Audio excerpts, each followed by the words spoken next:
Buenos días, Juan Carlos García Perrote. Muchas gracias por atendernos. Te queríamos preguntar por la gestación del proyecto del Pasillo Verde, cómo arranca la operación.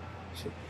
Lo primero que yo recuerdo es que muy poco después de la aprobación del Plan General del 85, se detectó por parte del Departamento de Planeamiento un cálculo que era, creo recordar que era algo así como 0,3 barra metros cuadrados de aprovechamiento por metros cuadrados. Y entonces eso, que parecía un número mínimo, alguien se alarmó y dijo: ¿cuánto suelo ferroviario hay en Madrid?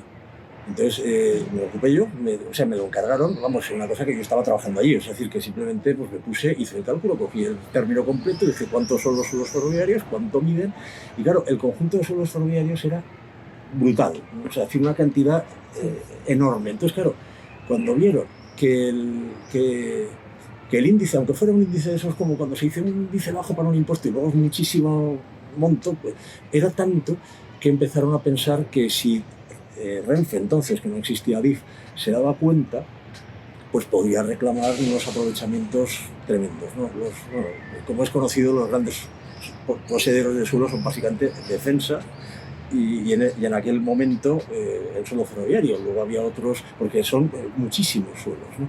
Y entonces, al hacer eso, empezaron a hablar con Renfe con cuidado, y vieron, porque había una cierta voluntad municipal de modificar el tercio de la Arganzuela, que es un tema que venía desde el PAI y desde otras muchas cosas, del ferrocarril de cintura, la herida urbana, la incomodidad de un tren que por otra parte se usaba poco porque molesta, pero entonces como molesta, o sea, que había que hacer algo ahí. Y entonces lo que hicieron es, pidieron, vamos, ya ajustándolo al Pasillo Verde, pues una especie de algo que se pudiera ofrecer como aprovechamientos, ¿no? Y entonces lo que se hizo es un diseño que podía haber sido de otra manera, pero era decir, para que la operación, lo que era estrictamente el Pasillo Verde, no era la totalidad del ámbito, porque realmente era desde donde se mete la vía. Campo del Moro, ¿no? No, por arriba, o sea, quiero decir, estaba Príncipe Pío, y luego se metía solo vía única, se metía en túnel, pasaba por debajo del Campo del Moro, efectivamente, pasaba por la Arganzuela y emergía en Delicias, ¿no? Y entonces se pensó, bueno, pues ¿por qué no hacemos que, aunque los aprovechamientos se concentren en esta zona, por qué no estudiamos también el conjunto de los suelos ferroviarios de Príncipe Pío por un lado y el conjunto de suelos ferroviarios de Delicias? Que a su vez había un SG, como se llamaban en el Plan General de esa época, SG4, me parece, que era el conjunto de Delicias, lo que luego fue el Parque Tierno Galván, o sea, que era un ámbito del cual me hice el estudio previo, ¿no? Entonces fueron como esos dos orígenes los que me llevaron a mí a estar metido ahí. Primero, todo el suelo ferroviario de Madrid, después este tanteo de haber hecho esa propuesta, que es la que está publicada en Madrid Proyecto Madrid, es decir, la propuesta nuestra para el SG4, que era previa, eso se hacía mucho en el Ayuntamiento, como las ideas para Madrid y tal, que es encargarle a alguien que dibuje algo y luego ya se hará un trámite más... O sea, que era un plan especial de Delicias, ¿no? Sí, era un plan especial que estaba previsto por el Plan General. Había sistemas generales de infraestructuras y de equipamientos, parques y demás, y este era una mezcla de equipamiento-parque, ¿no? Equipamiento porque ya la estación de Delicias se pensaba que iba a ser, pues, aparte del Museo Ferroviario, el Museo de la Ciencia, otras cosas que se estaban tanteando, y entonces hicimos una propuesta que es la que está, como te decía, en Madrid Proyecto Madrid, que era pues una serie de dibujos que más o menos decían lo que se iba a hacer allí. Luego, como suele ocurrir en los temas urbanos, intervino muchísima gente, ¿no? Pero hubo ahí una propuesta, ¿no? Luego, Juan Carlos, yo te quería preguntar un poco para entender el proceso, algo como mucho más global al principio, luego ya entramos más en los detalles. O sea, vamos a ver, había un PAI, el de Arganzuela, de Lleida, que ya planteó una serie de cuestiones muy importantes que son realmente el germen de lo que todo se ha hecho. Eso se recogió en el Plan General del 85 con ciertas modificaciones, ¿no? Y después ya aparecéis vosotros, porque vosotros no sois redactores, tú, Juan Carlos, no eres redactor del Plan General, sino es después. Sí, de una modificación del plan, Con tu asistencia técnica. Es para empezar ya con la modificación. Claro, la yo creo que primera modificación. Sí, efectivamente. No, es que, vamos, está claro, ¿eh? Es decir, como todos los procesos urbanos, todo lo que se hizo aquí bebe tanto de las propuestas del PAI como de algunas de las ideas, estas que he citado ahora, de esas ideas de 1983, cuando se hicieron las 50 ideas para el Plan de Madrid. ¿Sabes? Que hubo una de Dionisio, ¿cómo se llama? De Dionisio Hernández Gil, preciosa, con el Recuperar Madrid. Sí, cuando se hizo esa exposición y tal, que fueron los trabajos que yo hice, yo participé en dos, uno con Antón Capitel y otro con Parte Rollo en otros ámbitos de la ciudad, ¿no? Y entonces ahí hicieron varias cosas que venían del PAI, precisamente, porque pensemos que en ese momento el plan todavía estaba en la aprobación inicial, ¿no? O estaba antes de que se aprobara definitivamente en el 85. Entonces hubo uno muy bonito de Dionisio Hernández Gil, que era como una perspectiva de la nave de la estación de Delicias, que al fondo había un auditorio. Eso fue directo al plan, o sea, se tomó como una premisa, digamos decir, innegociable para lo que luego fue el Lo tenemos que Galán. buscar. Sí. Está también en las publicaciones de las ideas para Madrid y tal, está... Ideas para Madrid. Y luego, ahí Terci y Colmenares, si no recuerdo mal, hicieron una propuesta para también en esa idea para... Miguel Colmenares. Jorge Terci y no me suena ya Miguel, se llamaba Colmenares, estos socios, vamos, que hicieron la sede del PSOE que era el PSOE, que luego fue gerente en Zaragoza. Sí. Sí, bueno, pero no es ese Colmenares, es el padre de las Colmenares Vilata. No es el Colmenares que tú dices. El que tú dices que fue gerente en Zaragoza, no, eran socios entre sí. Me suena a José Manuel Colmenares, no estoy muy seguro. Bueno, el caso es que ellos habían hecho también una propuesta de ese tipo, o sea, muy de estas de que se hacen rápido, vamos, en la estación Imperial. Y hubo otra que hicieron La Jara y Olavarría en la estación de Delicias. Es decir, fueron como tanteos para ir haciendo cosas, ¿no? Eso fue así, ¿no? Entonces, se tanteó todo eso y empezaron a surgir, mejor dicho, a coincidir ideas variadas que venían ahí. Por ejemplo, Príncipe Pío, que tenía digamos, desde el momento que se abrió Chamartín, pasó a ser, en vez de una estación de largo recorrido para ir a Galicia, Asturias y al norte y a Francia y demás, se quedó en una posición débil durante bastantes años, en las que solo eran los de Galicia, pero no los demás. Tampoco era una buena estación de cercanías, y entonces había ya, desde también de esos mismos años, de los primeros tiempos de la Comunidad de Madrid, que es cuando se estaba gestando el consorcio de transportes, hubo ideas de decir, ¿por qué no se hace un potente intercambiador? Porque claro, todo el mundo vio que había un sitio donde había ferrocarril, podía haber unas líneas eficientes de cercanías y se resolvía el ferrocarril de contorno, y con muchas líneas de metro y con autobuses interurbanos que iban por el eje de la A5, ¿no? Entonces eso llevó a que yo también hice un estudio. A mí me gustaba mucho hacer esas cosas, es decir, suelo ferroviario, pues decir, versión extrema, que nunca se va a hacer, de estación, como si fuera a ser otra vez de largo recorrido. El otro extremo era una estación exclusivamente de cercanías y permitía jugar con las intermedias, ¿no?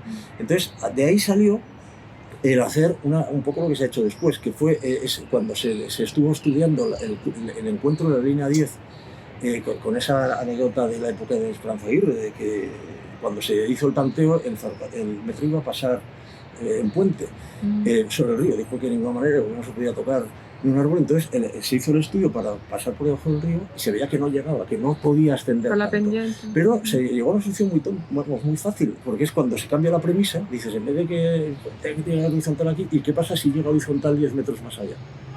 Que es lo que pasa en Príncipe Pío. No sé si os habéis fijado que cuando entra la línea 10, el que va por la izquierda en su sentido, el tren, digamos, se para desplazado respecto a los otros 3 andenes. ¿Por qué? Para que llegue a la pendiente, ¿no? O sea, era tan simple como decir, si cambiamos la premisa, que con esa pendiente máxima que puede tener el metro llegue un poco más lejos, pues llegó. Ya se diseñó en aquella época y lo hizo el consorcio, pero me preguntaron todo y hicieron el primer diseño de las 2 líneas así, o sea, que se entraran a nivel, y que luego se hiciera el intercambio de autobuses. En esa época iba simplemente en la playa de la estación, no fue tan complejo como se hizo después, ¿no? Y que tardó muchísimo en hacerse. Entonces vuelvo a eso, es decir, que había por una parte interés en resolver cuestiones ferroviarias pendientes, a su vez, qué hacer con las estaciones, porque tampoco estaba muy claro. También entró el tema del Museo de la Ciencia, sí. Que decía antes de Delicias, ferrocarril, porque no acababa de cuajar y ahí sigue siendo en teoría el Museo de la Ciencia sin Creo serlo. que ahora con el concurso ya sí, pero va bueno, fuera. pero es como tanto, ¿no? Luego volveré sobre todo por lo que has dicho antes de Chamartín. Bueno, el caso es que con todo eso se fueron viendo todas esas cosas, entonces hubo un primer planteo que fue para hacer una, o sea, se intentó que la operación, desde el punto de vista de Madrid, no nos olvidemos que era el principio del plan general y esas cosas, que hubiera como un cierto equilibrio, es decir, por dos grandes parques, quitando las playas de ferrocarril del Príncipe Pío, porque quedando pequeño, pues era una ampliación del Parque del Oeste, ampliación del Parque de la Florida y esas cosas. En el otro lado, el Parque Tierno de Albalá.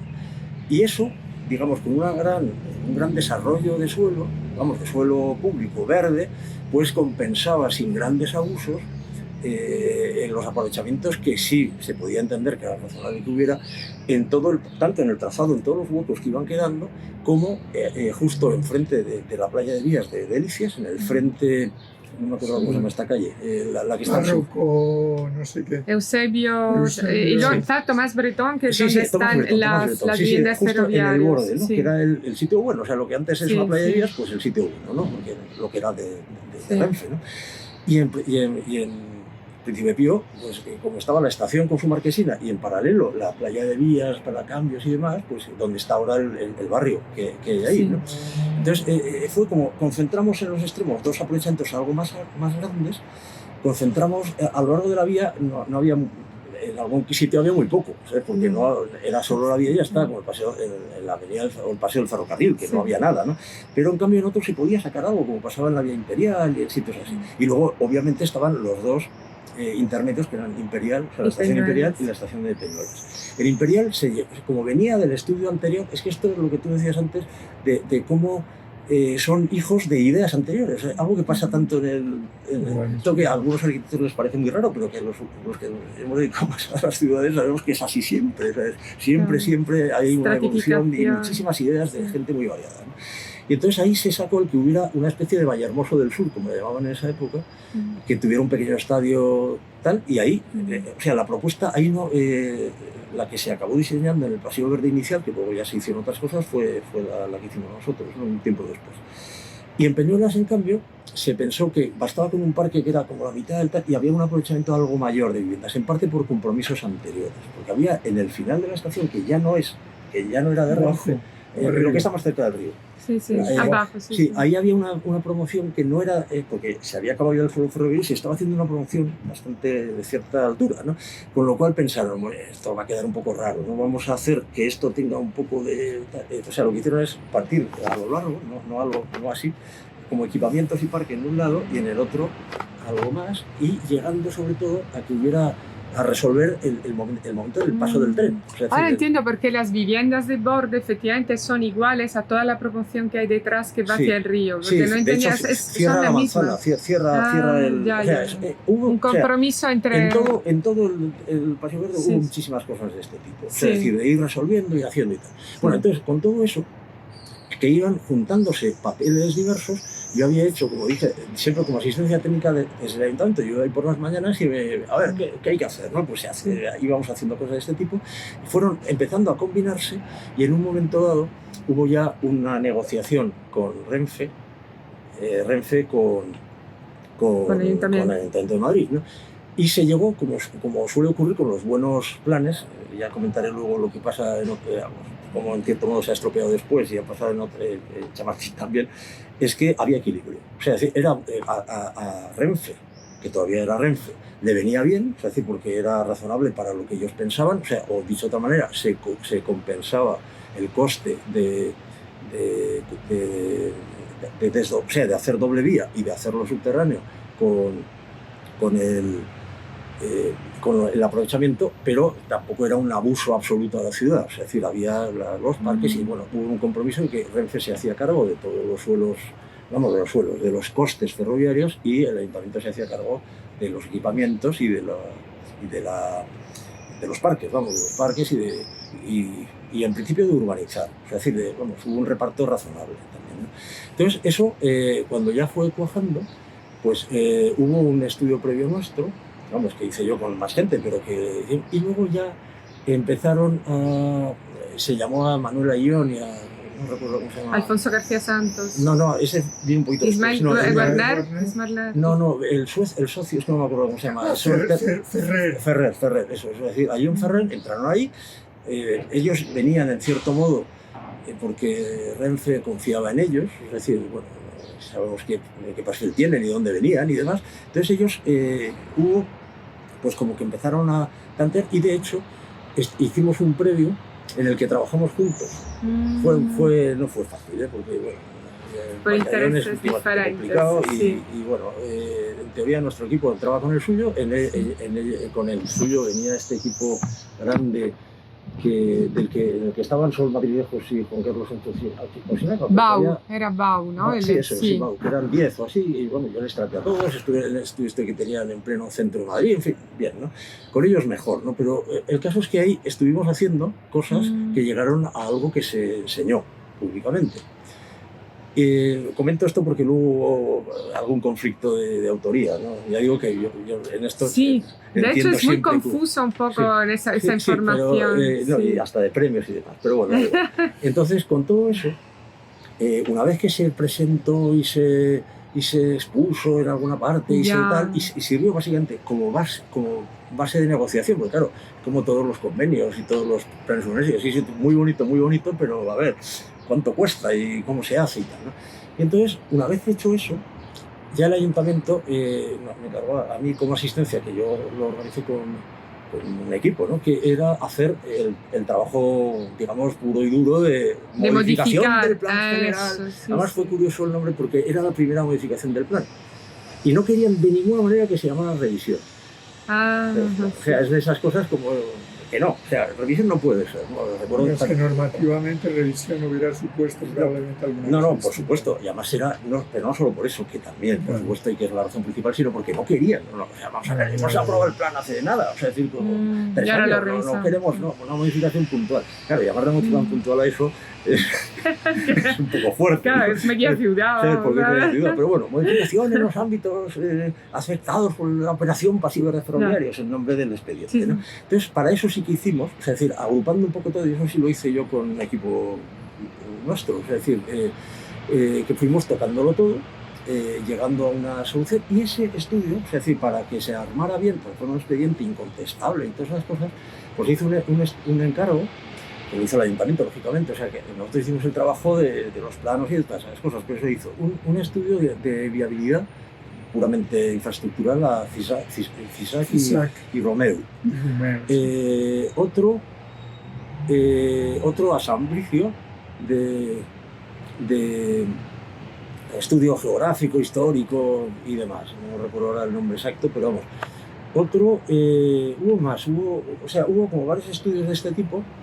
Y luego yo sí acogí, porque en eso, no sé, esto estaba claro, Sambricio, tiene que estar, Romeo, que eran bastante habituales en este tipo de operaciones. Pero el tema más patrimonial, o sea, más de quién eran los suelos de verdad, de quién se había, y sobre todo para algo que luego ha tenido cierta relevancia, que era el riesgo de la reversión. O sea, de que yo lo advertí desde el principio. Como que cuidado, que un suelo, eso era como una defensa, es decir, tú lo expropias por interés público y luego, pues, es discutible, ¿no? Entonces, ese estudio yo se lo encargué a Paloma Ramos, esta que, ¿sabes qué? Sí, bueno, y a su socia de entonces, que no me acuerdo ahora cómo se llama, Margarita, eran Paloma Ramos y Margarita, no recuerdo el nombre, que hicieron el trabajo de seguimiento. ¿Macé? No. ¿Margarita es la que trabaja en el Ministerio de Fomento? No lo sé, porque igual que a Paloma la he seguido tratando mucho, a Margarita no. O sea, entonces, pero vamos, lo puedo buscar. O sea, está lo buscamos. En los expedientes y demás. Y entonces, con todo eso, hicieron un estudio bastante amplio que era parcela a parcela de quién era. Es decir, para evitar y de quién había sido. Es decir, para que por lo menos hubo una cierta voluntad de que el plan fuera, digamos, sólido con estas cosas, independiente de que fuera mejor o peor el diseño. Me refiero a que no tuviera conflictos de propiedades, como acaba pasando tantas veces, ¿no? Entonces hicimos eso, se aprobó como suele ocurrir, se aprobó, tardó bastante, o sea, primero hubo una aprobación inicial, hubo una exposición en la Casa de Reloj y por ahí. Con la maqueta, ¿no? Sí, bueno, es que maquetas ha habido dos maquetas diferentes, ¿no? Bueno, ya, o sea, ahora resumo un poco todo eso. Hubo una aprobación inicial, hubo una aprobación provisional, una aprobación definitiva, que tardaron más o menos medio año entre cada una. ¿Te acuerdas más o menos? Modificación. Sí. ¿Y estamos hablando del 90 o del...? No, de antes, espera, ya porque... Claro, en el 89 arranca el consorcio, ¿no? Sí, pero todo esto pasa un poquito antes. Tengo las fechas, las he buscado antes. Sí, gracias. O sea, más o menos las fechas son... en el 87 yo soy coordinador de los estudios previos, en junio, que es un poco lo que contaba antes. Estudio general, luego entran a Ion Ferrer y Bau, efectivamente, que no me acordaba cómo eran tal, y entonces y luego ya se hace el estudio, como decía antes, de San Briccio, el de viabilidad física de Romeu. La estación, bueno, aquí lo recojo así, pero realmente la estación imperial casi como lo habían hecho ya, o sea, era un trabajo anterior. Estación de Peñuelos de Gerardo Barría, estación de Alicia Estino Galván, ese, bueno, como venía del mío, o sea, son de estas cosas que dicen, bueno, que todo esto también forma parte, ¿no? Luego, estamos en junio del 87. En octubre del 87, documento de inicio de la operación, con los técnicos de planeamiento y demás. Y luego, en 1988, en enero, se hace el avance de ordenación, que ese sí me ocupo yo, básicamente con la barría de Luis Fernández y Fernando Inglés, con los que todos trabajo más de una vez. ¿Y Sara de la Mata estaba con nosotros? Sí. Y luego... ¿Sara? No, Sara estaba en el ayuntamiento. Sí. Y luego, bueno, María José Muñoz de la Mata, en fin, varias personas más. Y llegamos a marzo. En junio se hace la aprobación inicial, que yo la resuelvo ya con un equipo más reducido, porque ya lo que generaba más diseño, lo demás era un trabajo más técnico, ¿no? Lo hice con Fernando Otero y Eduardo Olavarría.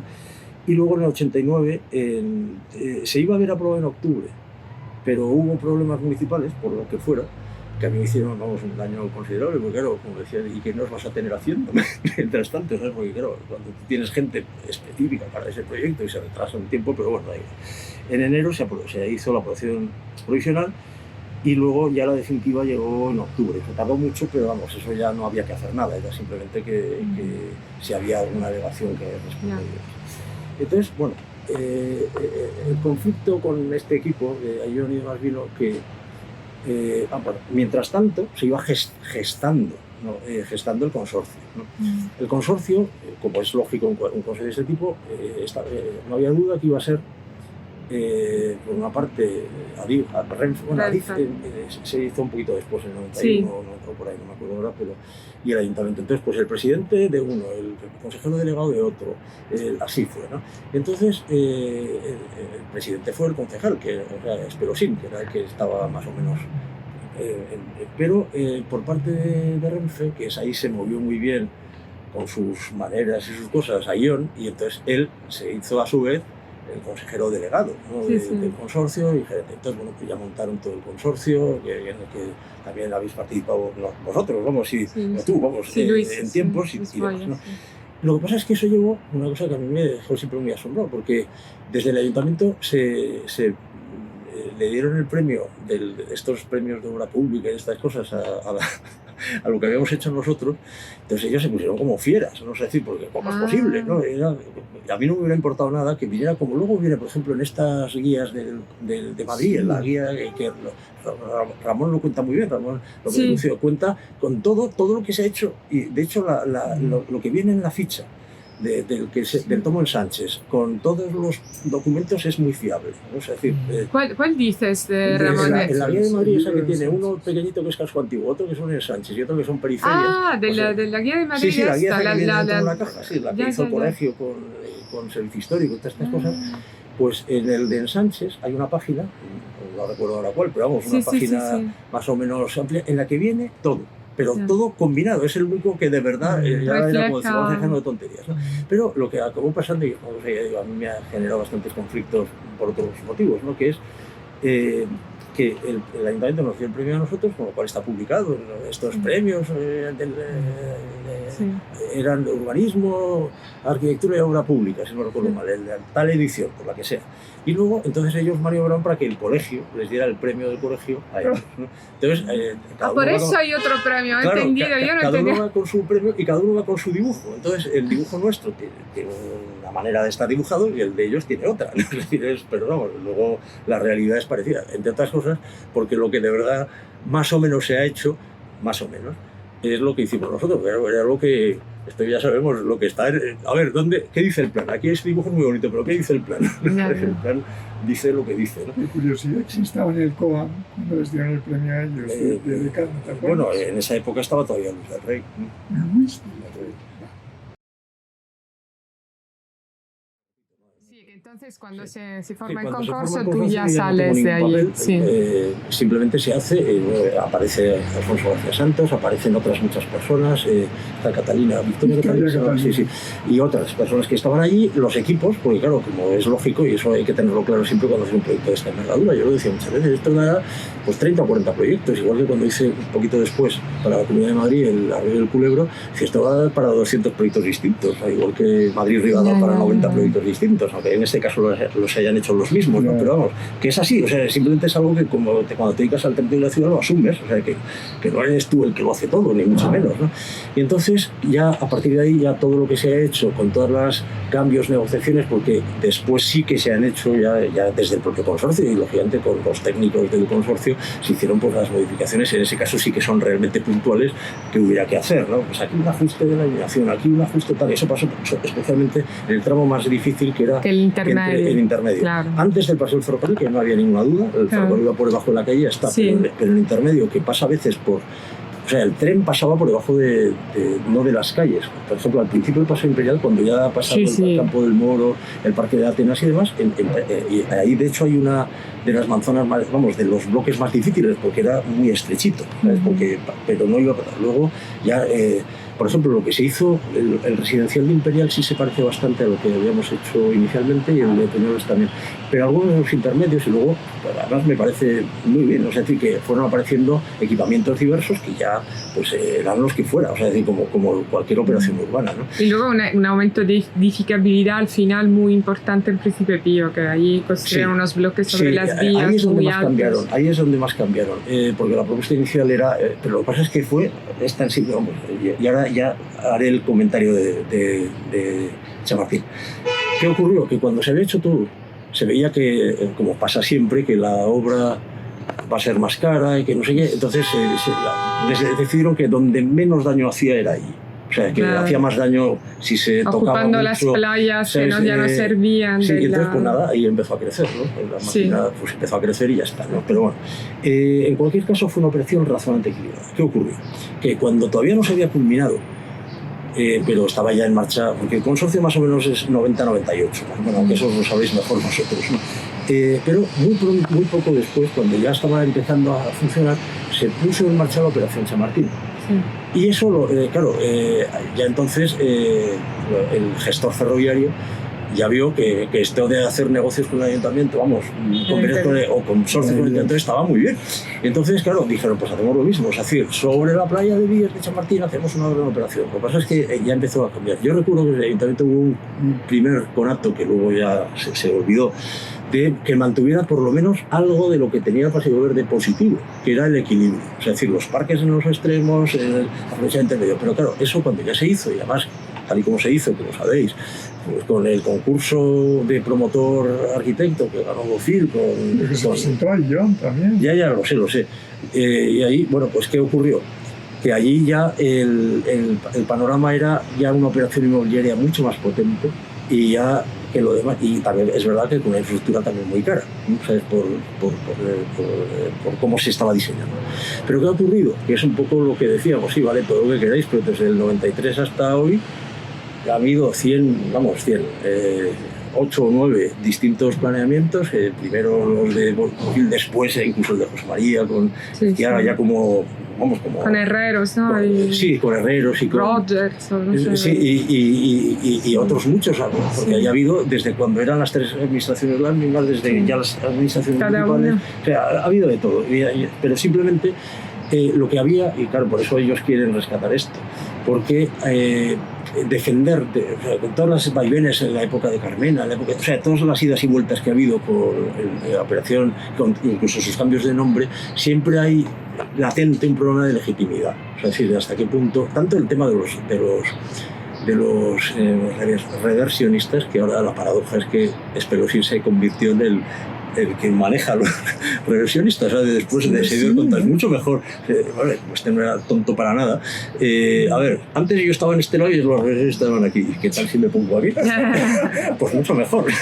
Pero sabía que Espelosi estaba como reversionista. Sí, porque empezó a ver que era, en ese era caso, interesante. Ya en Chamartín, o sea, y se puso a la cabeza, en fin, de ellos y de otras cosas, ¿no?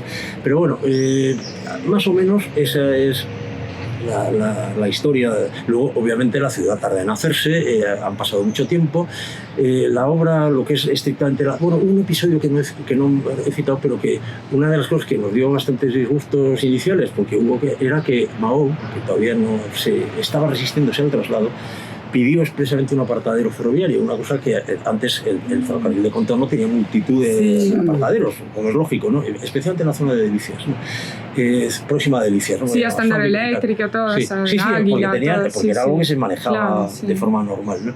Pero cuando ya se iban a quitar, porque iba a ser una vía estrictamente de cercanías, sin mercancías, estos se empeñaron. Entonces eso generó un conflicto menor, pero menor de pendientes, porque había que hacer hasta que en un momento dado ellos, en paralelo, porque esto nunca estuvo incluida la operación Mahou estadio, ¿no? Nunca. Pero el ayuntamiento sí lo hacía, o sea, es decir, ¿por qué no estaba incluida? Porque no había ningún solo ferroviario ahí, ¿no? O sea, entonces al final acabó con Madrid Río. Sí, pero se acabó haciendo de una forma autónoma siempre, ¿eh? O sea, es decir, aunque esté vinculado en más cosas, pero ahora, o sea, la operación en sí, ahora cuando ya se está haciendo, ya se de Río, ya está haciendo Bardají eso, luego Madrid Río hará lo que sea con lo que quede encima, pero la operación como tal ha sido un convenio y una historia. Pero el desencadenante. Sabes que yo asesoro a la asociación de vecinos de Mahou Calderón y lo llevamos. Sí, bueno, sí, sé que además es que por muy diversas maneras habéis estado involucrados en muchas cosas a lo largo de los años, que lo conocéis bien, ¿no? Bueno, y entonces eso, lo que pasa es que en un momento los de Mahou ya se cerraron más o menos la operación de trasladarse al corredor de Herenarias, ¿no? Y entonces ya se acabó el apartadero y bueno, pues ya esa distorsión que a los ingenieros les ponía muy nerviosos, porque llevan muy mal qué hace, o sea, cómo conseguir que el tren de mercancías se cuele en algún rato que no esté funcionando el cercanías, es decir, pero bueno, eso. Y luego ya hubo pues otros ajustes y ya digo, multitud de pequeñas modificaciones y demás que ya se ocupó el consorcio. Y ese es más o menos. ¿Y tú tienes la modificación inicial? Es que no la hemos encontrado. No, todo está, o sea, ¿dónde lo en el archivo de la comunidad, salvo que lo hayan destruido. Claro. En el regional. El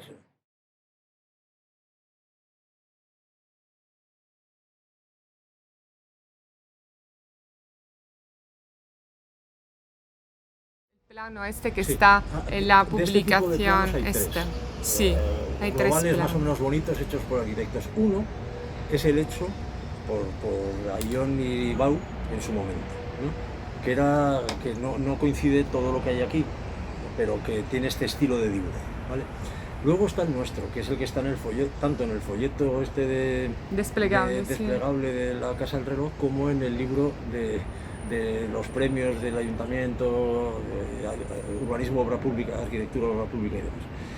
Y entonces, ¿qué pasó? Que cuando el consorcio hace luego publicaciones posteriores, como son estas, hicieron una versión, vamos a ver, que es dibujada como la suya, pero que recoge lo que dice de verdad el plan general, la publicación del plan general. Con lo cual, por ejemplo, pues esta versión, que se parece más o menos a esto de aquí, esto es lo que más ha quedado después más parecido Esto de aquí. La parte interior Sí, que con el sí. polideportivo. Esto igual, lo que tú decías antes, que efectivamente esto se hizo cerrando estos bloques y haciendo esto aquí, y aquí los equipamientos y el parque en un lado. Y esto también está de Pasivo Verde, que eran demasiado pequeñitas. Pero bueno, esto que también viene del plan nuestro, vamos, no es que sea especialmente feliz, porque Sí, la a parte veces, de ¿sabes? delicias. Sí. Pero, o sea, digamos, en cambio, en los sitios donde da igual la normativa, o sea, porque en un parque pues dibujar lo que quieras, pues entonces en el parque dibujaron su dibujo, lo que ellos habían dibujado aquí, y aquí igual, en el museo. Sí. O sea, es decir, lo que era normativo, o sea, yo siempre lo decía cuando hacía, es decir, cuando tú haces para lo que van a hacer los privados, pues simplemente lo defines por ordenanza, norma, lo que fuera, porque ya lo harán otros. En cambio, en los parques, si tú lo dibujas, a lo mejor el ayuntamiento, que es el que lo está haciendo, a lo mejor te hace caso y lo hace, ¿sabes? Pero, o sea, que no hace falta detallarlo, pero que juegas, digamos, de otra manera. Entonces, este tercer dibujo es un híbrido. Y luego, ¿qué ocurrió con la maqueta? Pues las maquetas son muy caras, entonces la maqueta se recicló. Es decir, la maqueta... Es una pena porque era Sí, fantástica. La maqueta. pues bueno, eso todos lo hemos hecho con algunas maquetas, es decir, que en concursos. Yo recuerdo haber organizado una maqueta en la universidad, vamos, en Europea, de todo lo que luego fue Madrid-Río, y que después, o sea, es decir, cooperativo, como dicen estos términos tal, todo el mundo haciendo la maqueta, y luego cada uno ponía y quitaba su propuesta en cada sitio, se hacían fotos y ya está, o sea, es decir, eso es normal, vamos. Además era gigante, Sí, o sea, sí, era una almacenar maqueta muy grande, esas sí, sí. maquetas. Sí, pero bueno, ese es más o menos... Ya, entonces tengo que ver...